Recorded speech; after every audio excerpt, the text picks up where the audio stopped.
Hello नमस्कार, मी सांची माझ्या चॅनलमध्ये तुम्हा सगळ्यांचं अगदी मनापासून स्वागत. सगळ्यांना सर्वप्रथम श्री स्वामी समर्थ. तुम्हा सगळ्यांचे चांगल्याचे स्वामी महाराज पूर्ण करत ही स्वामींच्या चरणी प्रार्थना करते आणि आजच्या व्हिडिओला सुरुवात करते.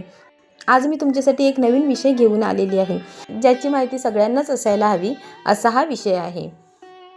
महादेवाच्या मंदिरात गेलं की आधी नंदी महाराजांना नमस्कार करावा लागतो, मग आपण महादेवाचे दर्शन घेतो. शंभू महादेवांचे वाहन म्हणून नंदीची ओळख आहे. पण महादेवाच्या मंदिरात नंदी हे कायम मंदिराबाहेर का असतात? नंदी कसे काय महादेवाचे वाहन बनले? हा प्रश्न तर तुम्हाला बराचदा पडला असेल. चला तर मग आजच्या या व्हिडिओमध्ये पौराणिक कथाच्या माध्यमातून याचे उत्तर आपण जाणून घेऊया.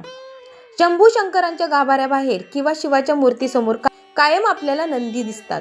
नंदी हे शिवाचं फक्त वाहन नाहीये, तर नंदी हा भगवान शिवशंकरांचा परम भक्त आणि सखा आहे. शिवाचे अनेक गण आहेत, त्यामध्ये नंदी हे सर्वोच्च गण मानले जातात. महादेवांच्या दर्शनासाठी जेव्हा आपण मंदिरात जातो तेव्हा सर्वात आधी नंदी महाराजांचे दर्शन घ्यावं लागतं, मग महादेवांची आराधना केली जाते. भारतीय धार्मिक व्यवस्थेमध्ये पूजनीय मानले जाणारे नंदी महाराज कायम गाभाऱ्याबाहेर असतात.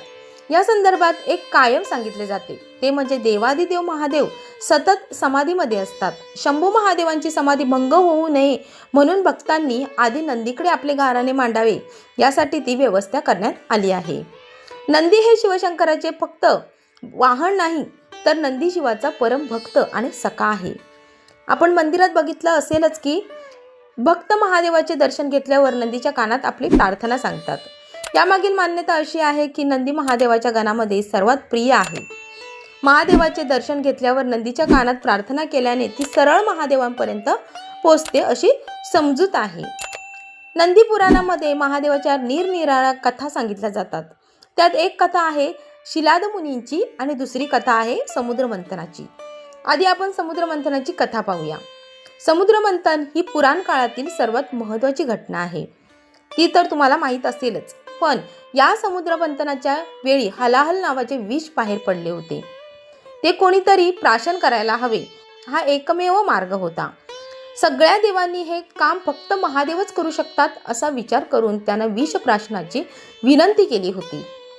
महादेवांनी हलाहल विष प्यायल्यानंतर त्यांचा गळा निळसर पडला आणि त्यांना जळजळ व्हायला लागली, म्हणून त्यांना नीलकंठ असे म्हटले जाऊ लागले. महादेव ध्यानस्थ बसण्याचा प्रयत्न करत असत, परंतु त्यांच्या गळ्यात होणाऱ्या जळजळीमुळे ते ध्यान करू शकत नव्हते. त्यावेळेस नंदी त्यांच्या समोर बसून त्यांच्या गळ्याला फुंकर घालू लागला, ज्यामुळे महादेवांच्या गळ्यात होणारी जळजळ थांबली. तेव्हापासून महादेवांची ध्यानस्थ समाधी तुटू नये म्हणून नंदी त्यांच्यासमोर फुंकर घालत असतो असं सांगितलं जातं. आता शिलाद ऋषींची कथा काय आहे? तर शिलाद मुनी आजन्म ब्रह्मचर्याचे पालन करत होते, पण एकदा त्यांच्या मनात विचार आला की यामुळे माझा वंश राहणारच नाही, म्हणून त्यांनी इंद्राकडून पुत्र मागितला. परंतु इंद्र त्यांची पुत्रप्राप्तीची इच्छा पूर्ण करू शकत नव्हते. इंद्राने शिलाद मुनींना सांगितले, तुम्ही शंकरांची आराधना करा, तुमची इच्छा ते पूर्ण करतील. शिलाद मुनींनी तपश्चर्या करून भगवान शंकर यांना प्रसन्न केले आणि पुत्रप्राप्तीची आपली इच्छा सांगितली. तुमची इच्छा नक्कीच पूर्ण होईल असे महादेवांनी सांगितले. एके दिवशी आपल्या आवारात चालत असताना त्यांना वाटेत एक नवजात बाळ सापडले.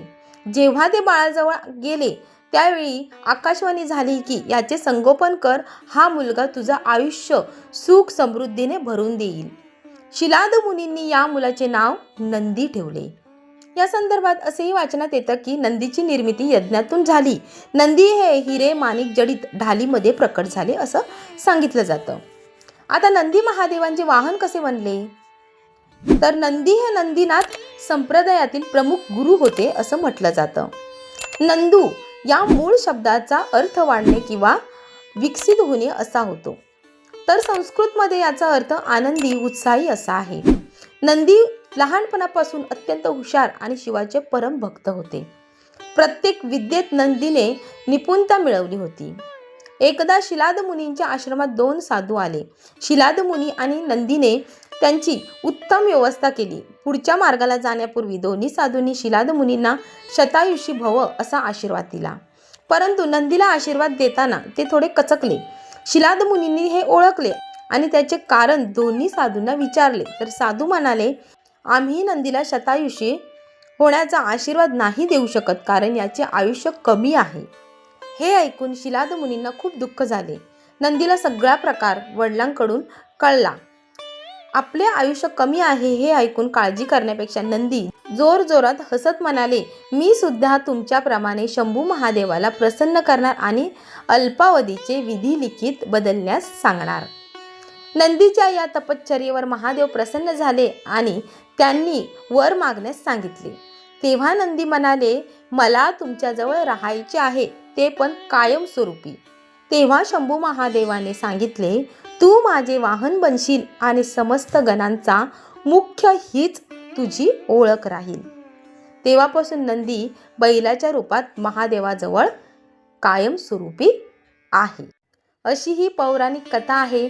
तुम्हाला माहीत होती का? ही मला कमेंट करून नक्की सांगा. आणि व्हिडिओ आवडला तर लाईक, शेअर, सबस्क्राईब नक्की करा. पुन्हा भेटू अशाच एका नवीन व्हिडिओमध्ये. तोपर्यंत धन्यवाद.